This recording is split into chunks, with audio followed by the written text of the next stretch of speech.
Hey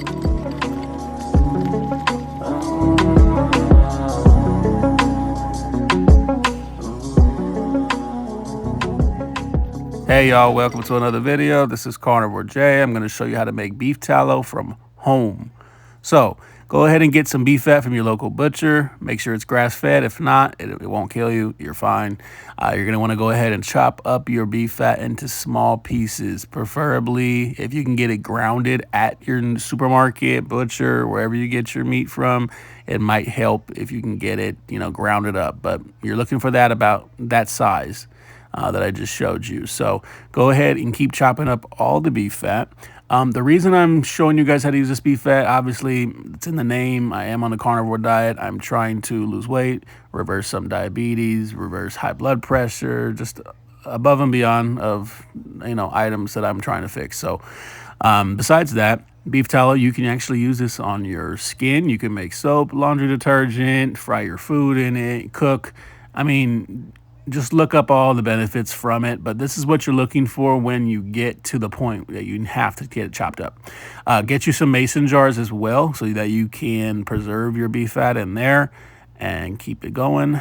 Set your oven or stovetop or crock pot to low, however you're doing the rendering. I have mine just to like a level 2, 2.5, almost 3.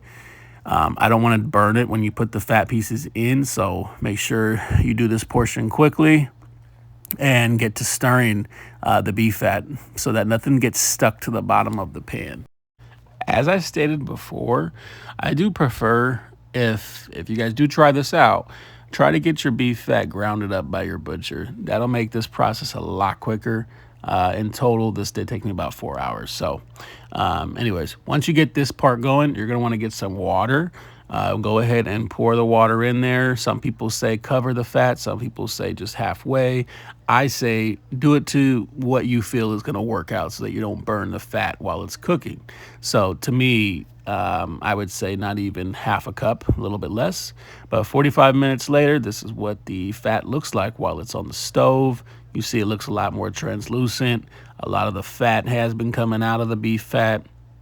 I mean, it's beef fat, so yeah, what do you expect? But what I'm trying to say is that it is releasing and rendering the fat. So you want to keep stirring it, like I was saying. Make sure it is enough liquid in there, that it's not burning. You don't want anything burning or frying. We're not frying the beef fat. We are just rendering down the fat out of the beef fat. Okay, so an hour later, it does have a sizzle to it at this point. Your house is going to smell like some beef fat crisping up in your kitchen. It smells good to me, but just stir it up. Just what you want to keep doing. Almost, I would say, every 25, maybe 30 minutes. Keep stirring it, especially if you have it on the stovetop. So 2 hours later, you do see it's a golden brown color now. A lot of the beef fat has released from these crispies. I don't know what to call them, crispies, fat nuggets, whatever you want. I don't recommend eating them. I tried it. I put some salt. It didn't taste that good. At the very bottom, you will see all those little bits. So we're going to have to get that clean. All right, so what I'm doing here, I'm just kind of picking up those bits and pieces and pushing them against the side so that it kind of gets a quick drain out of all those bigger pieces. Like I said, if you kind of grounded them up, you won't have that. You won't have to even do this step. Usually it just has a little bit amount of crisps. But this is what actually came up out of the pan. Those were all the beef fat trimmings that I had. As you can see, I think I could have chopped them up a little bit more.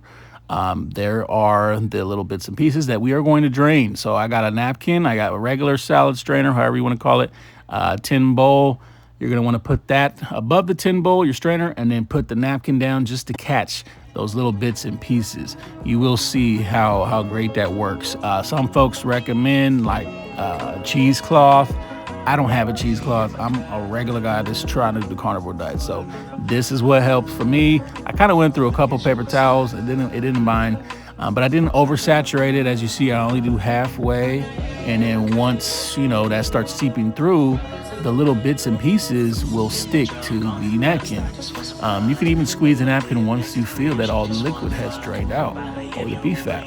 So do that a couple times, and then you're left with that big bowl of beef fat rendered down. Don't mind my steak. I was eating steak.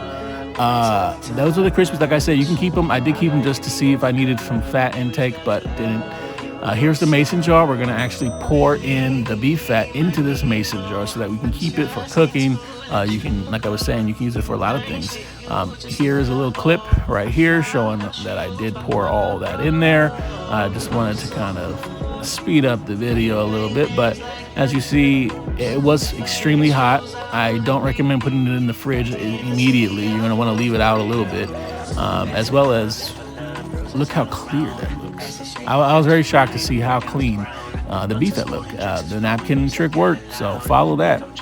Now, I did have a little bit left over. I do have these canisters that I used to use for ranch dip. I miss ranch, I miss ranch, I miss ranch. Yeah, I miss ranch, I miss Wingstop, I miss a lot. But I saved these canisters to put the rest of the beef fat in. And it's gonna help me, you know? So this I'm gonna use for cooking my beef, my eggs, anything chicken, pork. I don't know about seafood, that's a little weird, seafood and beef fat, I don't know. But look at that, look at the end. It looks like it would, you know? I did it.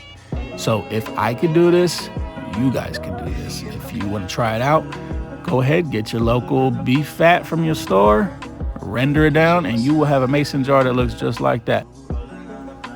If you like this video, please leave a thumbs up, like, subscribe, whatever you want to do to help out my channel. Take a listen to my music playing in the background that is called Hennessy, and I will leave a link in the description. Thank you.